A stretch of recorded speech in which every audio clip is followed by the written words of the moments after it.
মাদকের ব্যাপারে কোনো আপোষ বা ছাড় নয়, পরিকল্পনা মাফিক মাদক নির্মূল করা হবে বলে জানিয়েছেন সংস্কৃতি বিষয়ক মন্ত্রণালয়ের প্রতিমন্ত্রী এবং রাজবাড়ী ১ আসনের সংসদ সদস্য আলী নেওয়াজ মাহমুদ খৈয়ম।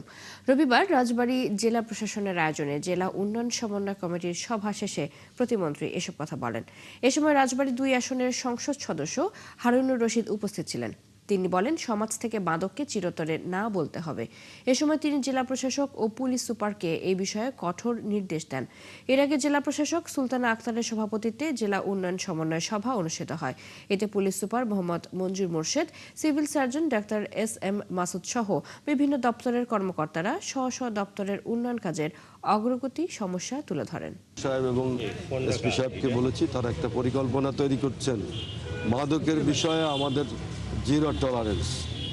মাদক আমাদের এখানে নির্মূল করা হবে। সেই নির্মূল করার জন্য শুধু বক্তৃতা দিলে হবে না, তো একদম কার্যকর পদক্ষেপ নিতে হবে। সেই পদক্ষেপ নেওয়ার জন্য একটা পরিকল্পনা তৈরি করা হচ্ছে।